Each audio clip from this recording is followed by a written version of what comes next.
In the Black community, we tend to steer away from touch a lot outside of the home. And what we try to do in our presentation of body work when we're in community is let people know that positive touch is actually, it not only frees your body physically, but it also frees you mentally. Welcome to the Heart of Advocacy, where we shine a spotlight on remarkable individuals committed to building a more equitable and just world. I'm Doni.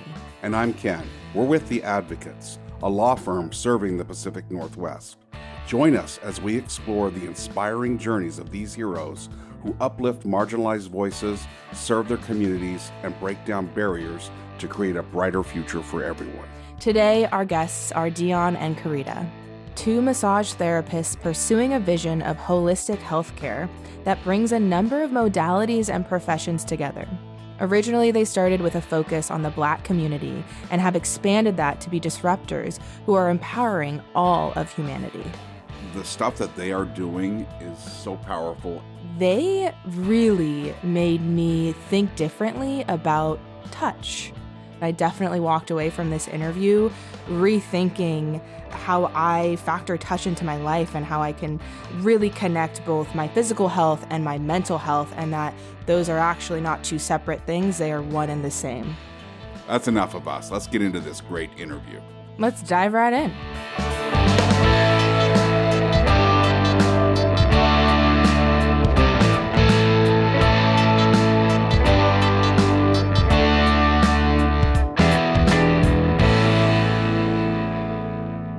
If you could go back 20 years, what would your past self think of what you're doing today?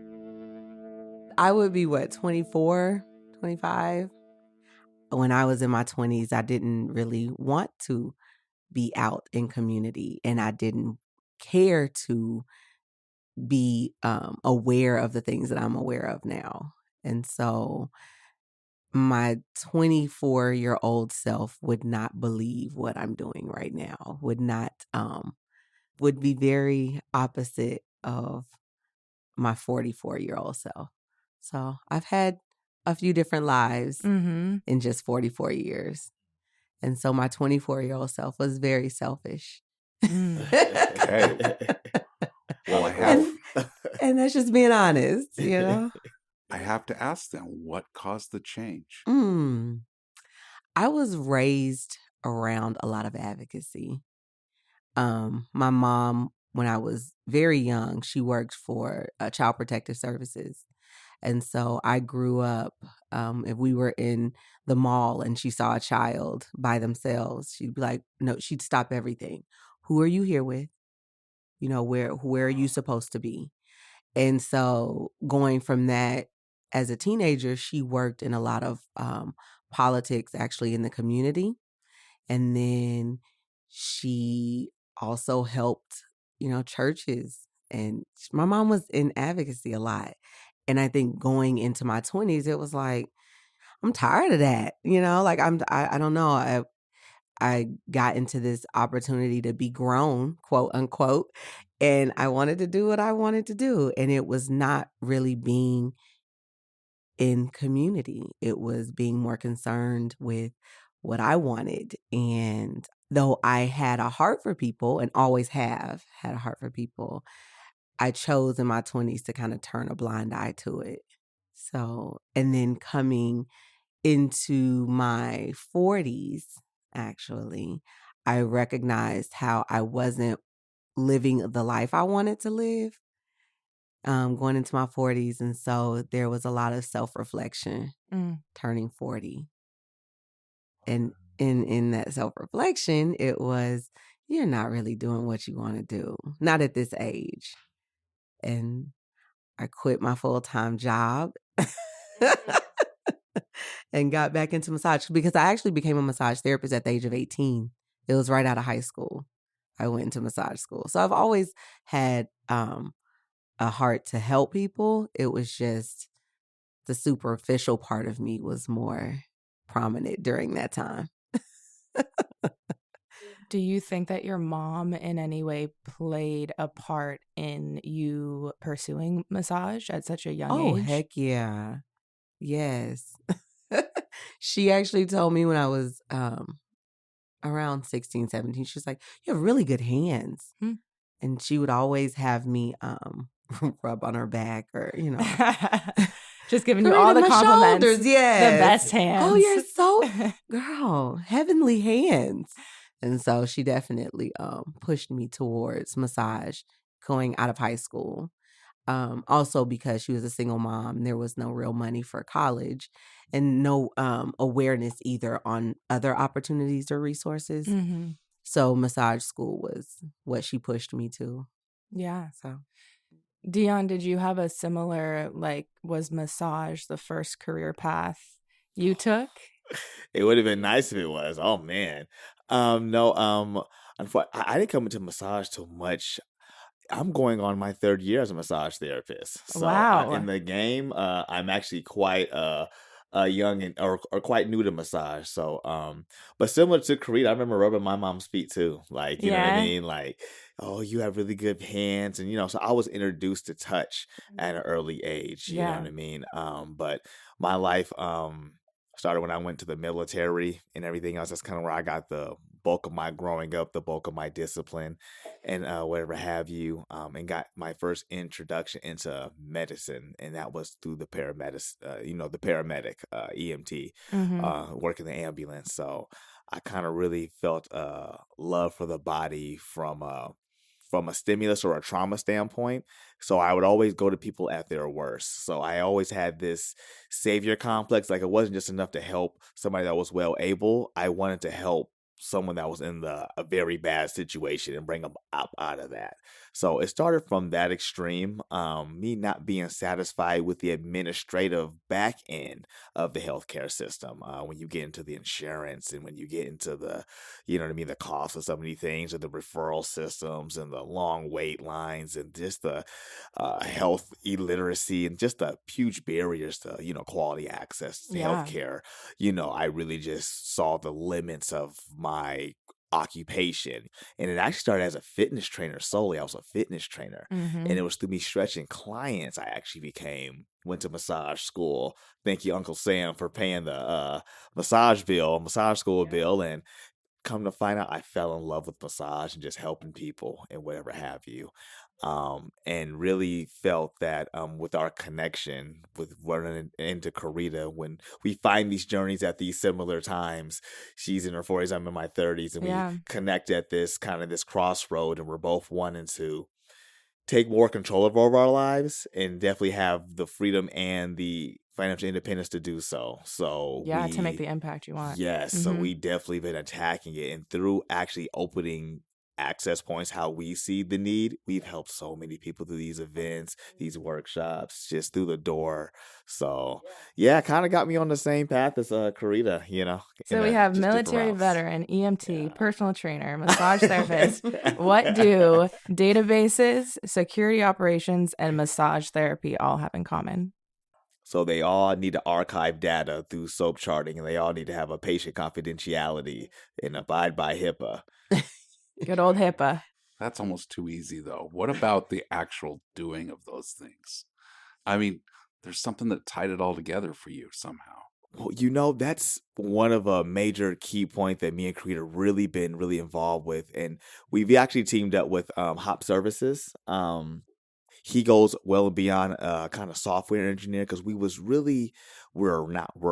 are actually in the process of developing a infrastructure that is going to develop a kind of patient profile. You know what I mean? When they engage in these multitude of services, fitness training, massage therapy, estheticians, chiropractic, acupuncture, these different affiliates that Karita has different loose contracts with, we want to be able to keep certain, chart records centralized to really quantify data. You know what I mean?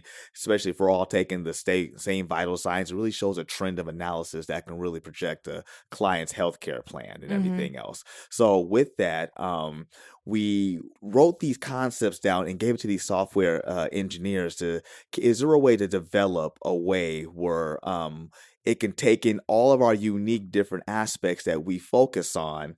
Because these things that I'm talking about, these are like 18 different systems we would have to buy. One for the massage therapist, one for the fitness trainer, one for the doc, Right. There's not one integrative enough that accumulates all of those, especially from a holistic standpoint, because we don't yet have the full respect we have as the surgeons and everything else. So for the maintenance holistic healthcare system, which is huge, fitness trainers, nutritionists, massage therapists, these are the people you're supposed to see actually more frequent than your actual doctor and dentist. So with us having a lack of representation, we needed a more increase in access, and that is through technology. So we are developing right now a website that just kind of centralizes a lot of our intake forms or whatever have you. But in the future, we hope to make this more of an application where everything's a lot more centralized and it works just more like your next gen systems for like public healthcare systems, or these are different healthcare operating systems that take in my chart things like the Epic systems. You probably people familiar who work in healthcare administration. Those systems are powerful enough to have the provider intake their chart notes and has an interface for the patient to see their version of test results and whatever have you. So to have that for our realm, to see your fitness results and your massage adhesions and your trigger point release patterns and your mental health therapy concepts and your meal plan. I mean, these are great additions to have in addition to your My Chart to really give you the full holistic power of health. So security, data, and healthcare is something that should have already been, especially holistic. I think holistic healthcare really needs to be implemented because I feel like we're doing a good job in healthcare. We have great healthcare systems. It's really those acupuncturists, fitness trainers, like we're being left out of big innovations of healthcare. Like, Right. That's very intimate. Yeah, people going through that. I think that's something we see. I mean, Every day. Yep. We're dealing with corporations, insurance companies. At one end of the spectrum, you see, the orthopedic, broken bones, obviously. But then at the other end, there is the more holistic, the acupuncture, massage. I mean, and there's a whole range on that. It used to be chiropractic down in that. And it's, where does all of that fit? And some part of it is the legislature. Policy. Where does all of that fit and who's going to cover it? Absolutely. Right. So a lot of the holistic healthcare, at least for that we see with our clients seeking for, treatment due to their injuries in their accident, a lot of that holistic healthcare isn't covered. Or they get, 10 massages under their insurance when they've been in this like catastrophic accident, required surgery, and they're going to need massage for the rest of their life. Right. And it's like, I think we as a system prioritize through what's covered. Like we can see our priorities through what health insurance is covering. And I think we need to do things like what you're talking about, Deon, making this integrative system that brings all this holistic care together to prove, look, this is a priority and health insurance should cover it. So yeah, that's really, really cool. That mission is awesome. So you guys are good at what you do, and it's not just you. We're saying great that. at what we do. Talk to us about this competition. Yes. See, we're great at what we do. Go ahead, Deon. Tell them about the competition. Right. So the number one nation sports massage therapist happens to be local, Seattle, Washington, myself, Yay. Body Mechanic. So that's pretty good. We won 2023 Denmark massage championship. We're going back again this year, Denmark 2024. This time to take the full kabang. I plan on getting the full gold medal. So yes, Deon. I'm going back for it. But after 3 years. Yeah. After just practicing 3 years. And there's people we compete against who've been doing this like me, like for over 20 years. It's called the International Massage Association. And they host every year in Denmark, Copenhagen, Denmark. And you are responsible for applying and getting yourself there, but you compete with over 50 countries. There were over 250 participants last year. And there's different categories. So there was sports, which is what Deon did. There's Thai, chair, um, Western freestyle, Eastern freestyle, and Swedish. And And they do have facial. a facial as well. So there's different categories, and they're judging you based off of your technique, off of how you present your technique, different modalities, the tool usage. Deon under a lot of stress last year because it was our first time going, and some other things, but he brought back #1 in the nation for sports massage. So it was wonderful. It was really cool. Carita's been on another realm of actually bringing these championships and a portion of it here to Seattle. Actually bringing, even when I bring these championships, these are festivals of different master teachers that we go see and take classes from on top of competitions. So you also get skills that come with it too. You actually get massage credit. I mean, continuing education credits to go on to your license and everything else. So you come back, you actually come back with education and everything too. Mm-hmm. So we bring these techniques back in the form of classes and in you know what I mean, networking and just community building. Education. But Carita is actually conducting with different IMA, that's kind of different league facilitators to actually host more of these competitions here in Seattle. Hopefully get an international one here, just on a tour circuit. But once again, actually bringing more attention to the Americans and kind of having Seattle kind of be the focal point because, we happen to be local here. So we hoping to see her bring me here so I can win a medal here. Because I want to win a medal here. In the so hometown. I told her I want a Right. championship here. So she's actually in the works of bringing that here. And hopefully in the next 2 or 3 years, you should be seeing some signs come up for those. Fingers crossed. Yeah.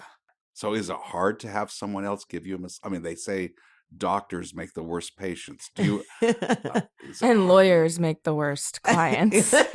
Yeah, because you always know, right? You're like, I think it's opposite for us. I think a massage therapist immediately, because we know exactly. I'm super judgmental what though, we I have to need. admit.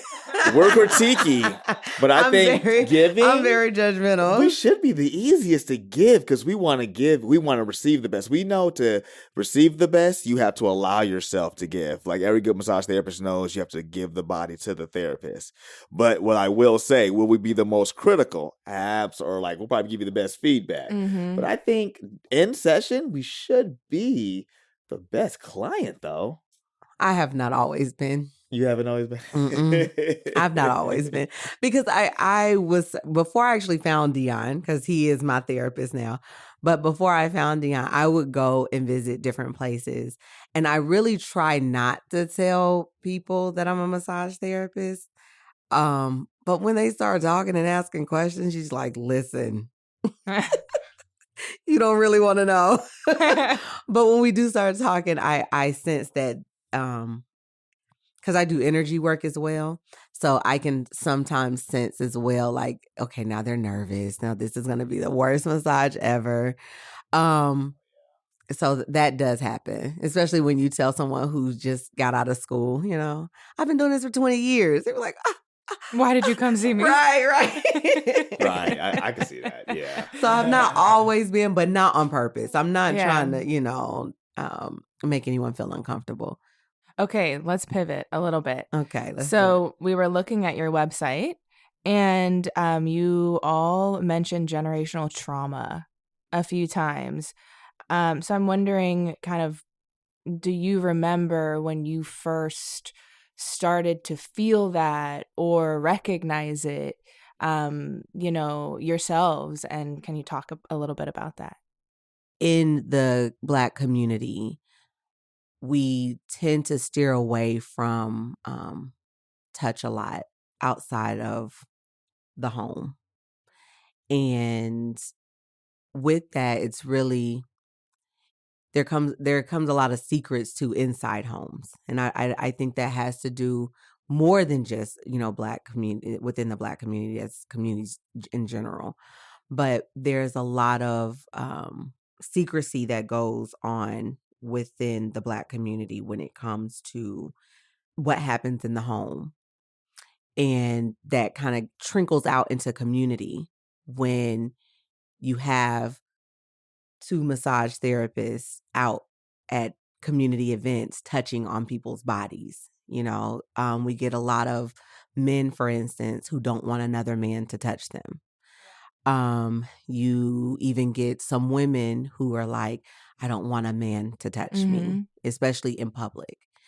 And what we try to do in our presentation of body work when we're in community is let people know that positive touch is actually, it not only frees your body physically, but it also frees you mentally from different limitations, mental limitations, or feeling like you can't accomplish certain things. When you're able to step outside of the taboo, you're able not to just do that physically, but also mentally. Does that make sense? Yeah. Yeah, wow. Do you ever talk to people about that, or is it all kind of done through your energy and kind of how you're touching on people? Putting the therapy into massage therapy. Yeah. It always, even when it doesn't go this deep, massage sessions typically become therapy sessions. For myself, I'm sure for Deon, he's had several therapy sessions without attempting to be the mental health therapist you kind of do.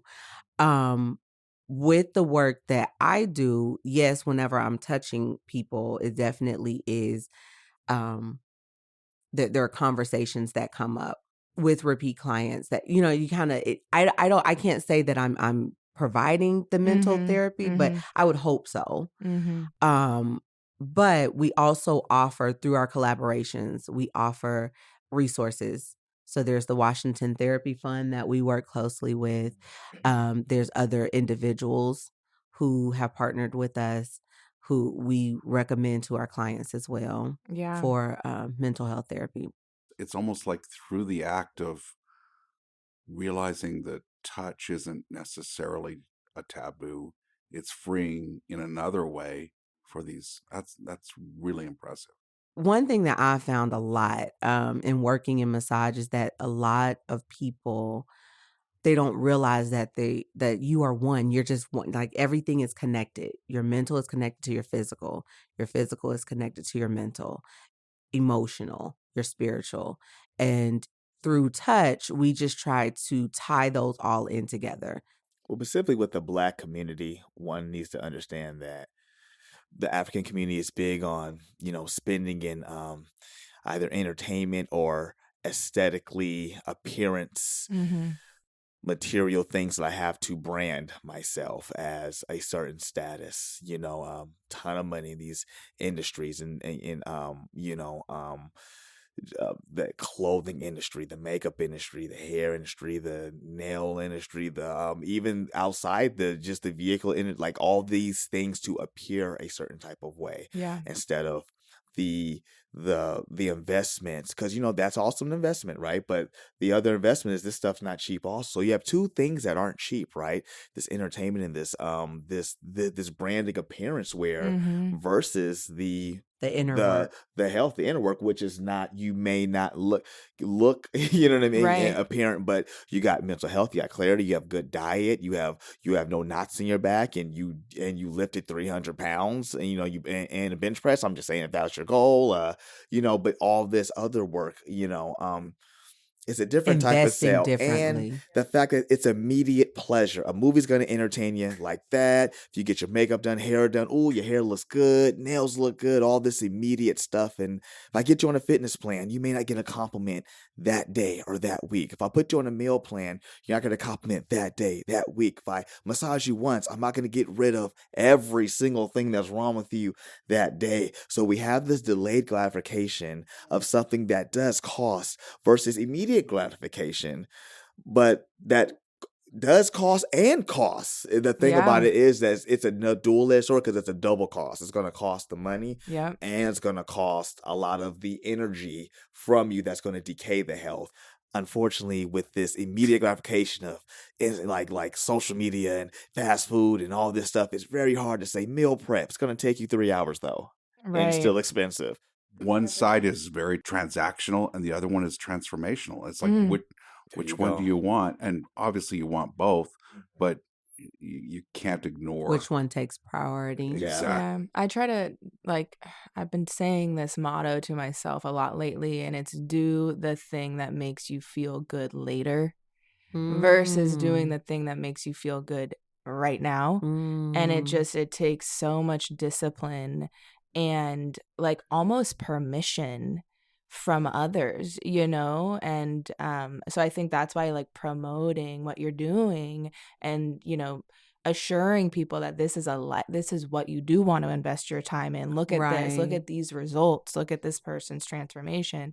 Like, if we have more visualization of that or more publicity, hopefully it makes it easier. It gives people permission to like really have the discipline to do those things. That's so true. Media is big when it comes to that. Media stuff. Mhm. Say it one more time. Do the things that make you feel good later. Yes, Do the that's things right. that make you feel That good summed later. everything up right Yeah. there. Yeah, absolutely. Yeah. I love that. Okay, let's transition a little bit Mhm. to your organization and you two as a duo. You Mhm. just click. I wonder, when you met, did you immediately click, or was it maybe something that came later after working together? We met online. I found him online. It's beautiful. I found him on Instagram. Technology's awesome. Yeah. I was actually looking for another technique. I went looking for something more within my practice, and I went online and found him in the area. And it was funny because right as I found an instructor in California, it was March 2020. So the week after finding her, it was like, oh, no, you're not going nowhere. So everything kind of shut down. So a year into COVID, so 2022, so 2 years into COVID, I reached out again and found him. And it was like, I just want to learn your technique. Just teach me the technique and we can do some exchanges. I can teach you what I do. And we met for a barter and we never left each other after that. So we immediately clicked. Yeah. But it was over more than just the work itself. It was also the interest of group economics, pulling businesses together opposed to doing this separately, because I had owned my own business before. And as a massage therapist, well, when you're providing services, period, you have to do the service part, the admin part, the marketing part, the media part, and it was just a lot. And so getting back into massage after COVID, it was like, I don't want to do this by myself anymore. In meeting Deon, it was, again, more than just the massage itself, but the desire to have a partner in what you're doing, because, and also in recognizing our weaknesses, like he was like, I'm not good at the admin. I was like, I got that. Yeah. I got that part. And him being new to massage and much younger, he also has the stamina to get through these 6 to 8 to 10 hour days if that's what it takes. So he does that part, I do this part, and we've been together ever since. Absolutely. It was complete business. That's the thing. Healthcare, like, it's unfortunately, if we could just be Superman, like in the comic books, it's only do the superhero stuff. That's it. But you don't know the back end. Superhero man has to wash that uniform. He has to fold that uniform. He has to clean his bin. Batman has to fix the Batmobile. You probably don't see all the gunk that goes into making that stuff. They need directions for how to get where they're going. Right? But, and that's what that whole back end, that's what catches so many good therapists. It takes them out. Estheticians, good trainers. I know them all. Carita, like, her mastering the admin doesn't really do it justice, because when you say admin, sometimes you don't understand. Administration is how organizations flow and facilitate their operations. Without it, it goes into anarchy and doesn't Chaos. work. You know what I mean? And so, this is back end stuff. What are these permits? What are this? Listen, I'm just going to go get a job. And she was serving so many people. And I hear that story all the time. Deon, thank God I found you. You're a great massage therapist. My last one left. Why? Because he just couldn't keep up with the day to day. He just went into we lose them to something that needs to sustain the household and everything else. But simple administration would really upcharge our booking rates, which really we make well above the margin, just by facilitating that would keep so many amazing therapists and community to keep engaging with them. I literally found her because she was learning my technique only to like immediately retire her and take all her clients because I still do she, some. yeah, she does some every blue moon, but she shouldn't be on a schedule. So if you do see her on a schedule, you should book because it's not gonna be there. It's my realm now. But So you said Batman and Superman. I mean, your initials are DC. What would be your superhero comic name? Oh, Oh my gosh. well, I got a cool one, Body Mechanic, so that's mine. Yeah. I don't have one. You got the Phoenix. I call you the Phoenix. Oh, all the he time. does. He calls me a phoenix a lot. It's copywritten a lot. And I think like X-Men that, have though, it, but- actually. Phoenix? He calls me a phoenix a lot. Oh, Deon, that's really cool. he calls me a phoenix a lot. I know that what you guys do is great for everyone, but who is the ideal candidate? How about this? You know what? Because it's not a age group or a person. It's more of a state of intention. You want to come to a holistic person, not just massage, but also nutritionist and massage therapy and mental health when you're ready to be open to the work. It's really your level of intent to say, can my mind be open in a different way? Can I eat a little different? Can my body feel a little different? Can I push my body a little different? If you're open to that, these experts will show you the beautiful path. You know what I mean? So really the main key, and I found people close to therapy in every age, every race, every gender, every preference, every political group. I found the closed-mindedness. I found that to be the one trait that will close a therapy session versus open, enhance it, and really heal your life. Can you tell when someone isn't there? And how can you tell? The combativeness, the conversation.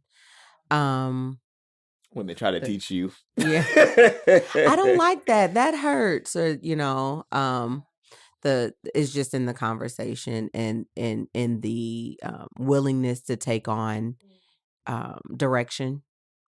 And if they're not willing to take the direction because, working out hurts or the massage hurts or they're too afraid of the needles for the acupuncture or, then that's when it's like, okay, well, maybe you're not ready. Yeah. Yeah. The stimulus is the big deal. It's the stimulus. The moment they get a stimulus, they have a lesson. Oh, it's too heavy. Listen, here's my reason why I can't go past this level.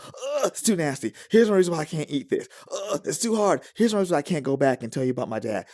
When you do that, it's like, okay, listen, I get that's what's been happening and that's what's gotten your life so far. You know what I mean? But in order to start something new, we always got to change, and change always requires transformation. And that's a process. And a process is never relaxed. It always requires energy, and it always requires modification. And that's where we're going to get those, can you deal with that modification type of era? And they sense up, and if they don't recognize that they do it, you know what I mean? Because you say, hey, you tense up, and they relieve.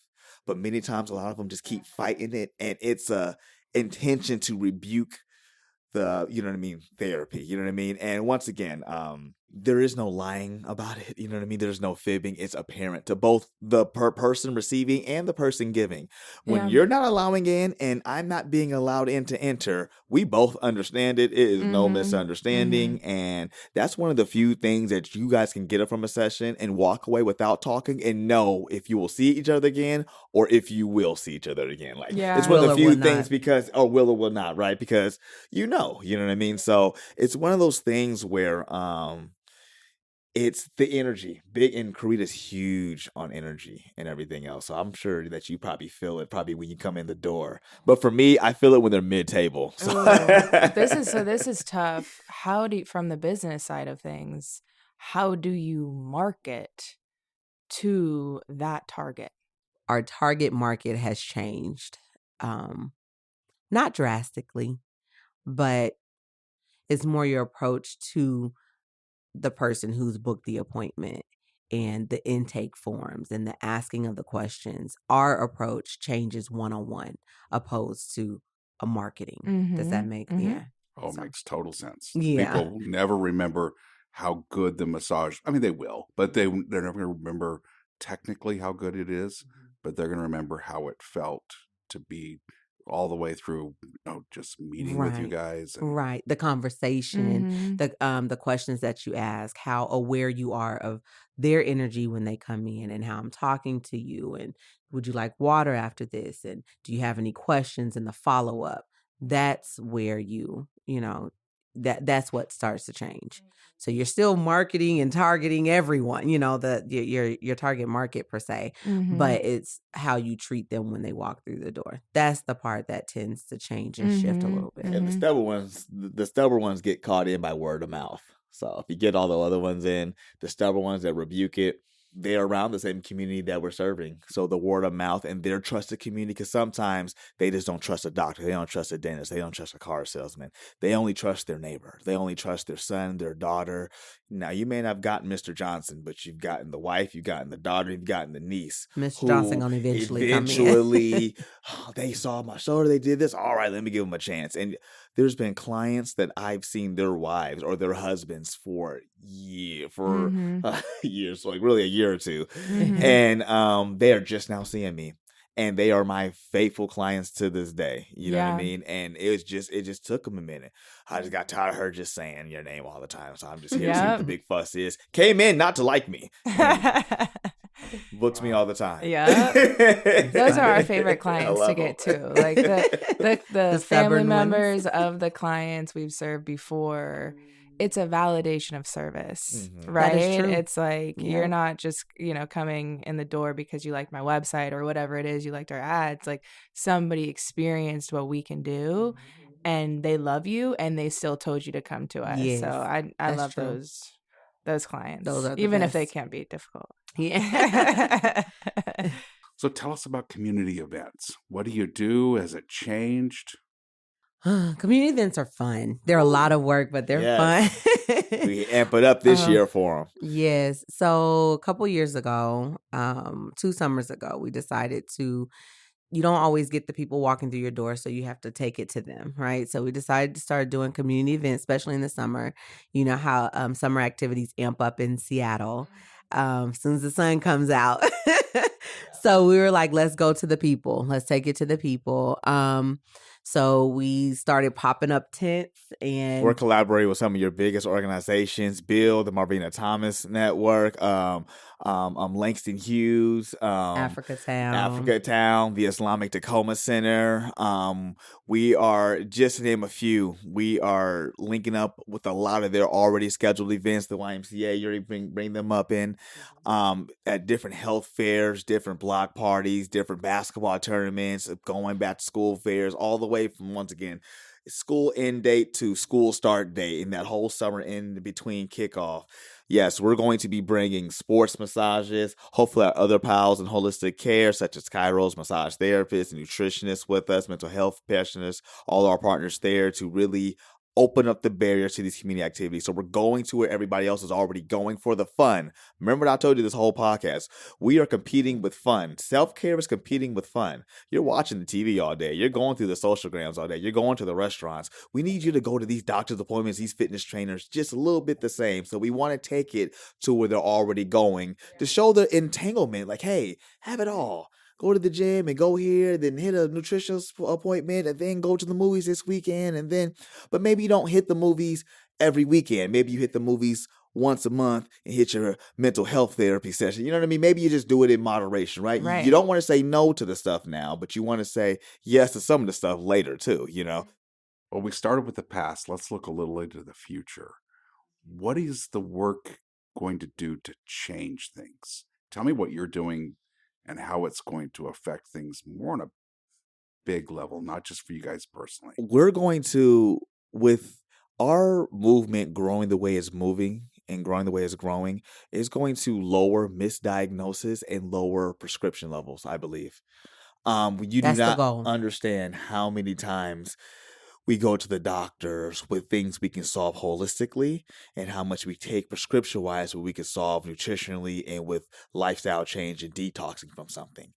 Really partnering with our partners with the traditional Western clinical realm, because they have some of the best the best technology to scan things and to test for things. So the combination of these maintenance providers with these clinical treatment providers should really jumpstart our health, should really lower the public health crisis big time. Another thing, I don't want to veer off, but just the amount of importance that data collection is, because they see us more, we get more opportunity to collect data from them, even if it's just a blood pressure and a pulse rate and a temperature. If we just did that all the time with people who checking in and checking out, right? You'd have a cultivation of data along with theirs that would truly see change when you implement higher potassium diets or lower sodium diets, or you know what I mean, or more workout. Like, you'll easily be able to see the shift in things and whatnot. So just by introduction of our data collection with theirs, you'll have a better understanding of human anatomy and physiology. I love that. Yeah. We're all about data here too. And so are the insurance companies. Right. So yeah, you gotta, and they got a lot of it. Not only having data about, your patients and people in general to try and uplift healthcare and health in general, but also from a business standpoint too. I mean, that's how we make decisions every day is, are we performing for our clients? And let's use X, Y, and Z metrics to try and measure that for ourselves. And if we do that over time, we can see the trend lines and kind of see how the experiences are playing out, whether that's, more like a qualitative experience through reviews, for example, or a quantitative experience through the compensation that we get our clients at the end of the day. Are we doing the best work that we can for them and for ourselves too, as business owners? I would hope to, just on a personal level, person to person, that we also increase individual knowledge of self-awareness, be able to acknowledge what's going on within them. Mm-hmm. Yeah. It's too many conversations in my head right now. It's like, well, what's hurting? I don't know. What do you mean you don't know? Mm-hmm. Is it muscular? Is it your bone? I don't know. They can't tell. They're not there. They're not able to connect it. Yeah. Or they don't have the vocabulary for it. Yeah. It's all about education and practice. Right. Because you know what I mean? Like, your favorite basketball team and why they are. Your Seahawks team, or your favorite hobby, or your favorite shoe and why, down to the detail. Mm-hmm. That's because you practice it and you look at it all the time. You shop for it all the time, so you're going to get it. Mm-hmm. The moment we can have self-care be that, if you look into self-care as much as you looked at it in entertainment, we'd all be months. No doubt. Right. I mean, you know what I mean? If we can get lost, we get lost in the rabbit hole of Instagram. If we can get lost in the gym and in our nutrition like that, we wouldn't have half these problems. So it really is, honestly, we've always had the capability. You know what I mean? It's just simply, how can we introduce this training so they can practice, and at what age is it best to even do that? I mean, really for future studies. And that's where, putting this in the schools, PE needs to completely be revamped. We need to reimagine PE, nutrition, mental health. A lot of these things need to be core classes that maybe need to follow somebody throughout an entire grade period to get them emotionally aware. I mean, yeah, along with your math and grammars and all that stuff. Let's keep those, but definitely outlets of emotional self-control, because what's a genius if you can't emotionally regulate? You're almost a convict in many in instances. So to really supercharge our potential to the best innovative thing possible, I would recommend really implementing a lot of our holistic practices and early childhood development. Yeah, what you're doing is really helping the one-on-one that you get to meet with. But I love the idea of, how do we make this more transformational for everybody? I mean, and rather not just your clients, but the broader group. Yeah. I mean, would go for everybody, but let's just start with broad. I mean, start with the children. Yeah. I think that's great. Yeah. I like that thought too. Thank you. So this show is all about advocating for people making a difference. Who do you think doesn't get enough credit in our communities for the work and change that they fight for? I feel like I can't name one because if I do, it's going to take away from the others. It's so many people. That would be very hard for me. That's I'm gonna fair. share my flowers with Oh, God. Fancy from Elevate, putting on all the artists. Yes. Jeff Cheatham putting on all the Black authors. Marvina, basketball. Like, she's the reason why all these basketball tournaments are going on, many of them in Seattle. Haru from Asar Set, teaching African spirituality. And Triana from Converge for covering many stories that, aren't going on in the community and giving us a platform all the time. I have a show there every Friday, Fitness Fridays every Friday, giving me a platform. So just a few of those people come to mind. Build, Andre, deep in community, continuously giving us, continue giving out community grants and really boosting Black economics with their grants and everything that they have. So. Oh, yeah. Sorry. Just a few of those just came to mind. And we're missing a lot more. We're missing Langston Hughes. Yeah. Langston Hughes, Africa. We've worked so closely with all these different organizations. That's why I see how he just went on. Yep. Just off the top of his head. I can totally see how that would be really intense. It's really hard, right, to just say one. So thank you for doing that, dude. Najee, Fly Above Athletics. Free fitness sessions all the day. Mixed Fit, Tacoma, free every day, 7 o'clock. Fitness jams all the time. So much going on in the community. So much going on. Yoga behind bars. Right. Yoga behind bars. Hey, he works a lot with the youth, too, who are incarcerated. Washington Therapy Fund, of course, Association. They're big ones. Mental health. We will be here all day. Woo! But definitely, I would recommend people go find our website, holisticcoalitionw.com. Our social media, Instagram is our biggest platform right now, and that's holisticcoalition_NW. And what we're trying to do is promote all of these collaborations through those platforms. So if you find us, they're all attached to those. So thank you so much. That's what we've got. Really, I just want to thank y'all for giving us this platform, this connection, and I'm gonna just address the elephant in the room many times because we are very BIPOC and pro-Black, you know what I mean, providers and everything else. Many times it symbolizes isolation or non-working with, other groups or other institutions and whatever have you. But these alliances are merely just to get equality to us to participate amongst all. So at the end of the day, this is all about unity and just the step of just allowing us a platform to express our things. I don't think that's giving enough. That's huge in a sense to actually allow an audience to hear a different perspective, to receive, a unionship, so to speak, and to really open up the gates of innovation because we're smarter together. And stronger together. No doubt. That's just how it works, He's so good at this. He's so good. And I agree. I concur. Thank you for this opportunity. We hope you enjoyed today's stories and join us again at The Heart of Advocacy. This episode was edited by Kendall Perkinson and mastered by Guido Bertolini. Produced by Deanna Fong and Taylor DeLine. Storyboard and podcast development by Luke Russell. Follow us on TikTok and Instagram at We Are Advocates. As we wrap up, we'd like to express our heartfelt thanks to you, our listeners, for your continued support and engagement. I'm Doni. And I'm Ken. Together, we are all working to make a world more equitable and just. You've been listening to The Heart of Advocacy. See you next time.